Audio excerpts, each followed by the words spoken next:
జాతీయ అధ్యక్షులు మిత్రులు పెద్దలు చంద్రబాబు నాయుడు గారికి, మా కుటుంబ సభ్యులు, వేదిక పైన ఉన్న కుటుంబ సభ్యులు, మన ముందు ఉన్న కుటుంబ సభ్యులు అందరికీ నా నమస్కారాలు తెలుపుకుంటా ఉన్నాను.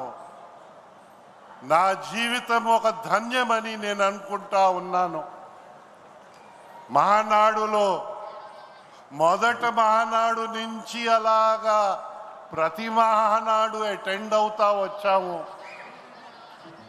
కానీ అన్నగారు జన్మించే రోజు మొదట మాట్లాడే అవకాశం నాకు రావడము నేను నా జీవిత ధన్యమైందని నేను అనుకుంటా ఉన్నాను.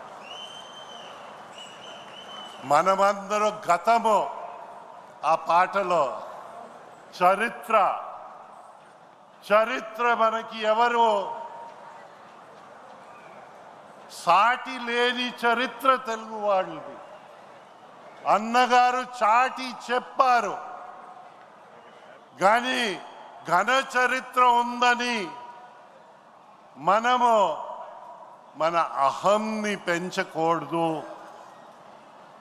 ఆ ఘన చరిత్ర నుంచి స్ఫూర్తి తీసుకుని ఈరోజు మనమందరు కష్టపడి భావితరాలకి, తెలుగు వాళ్ళకి మనము ఒక మంచి రాష్ట్రము, ఒక మంచి దేశాన్ని అందించడానికి మనం ముందు రావాలి.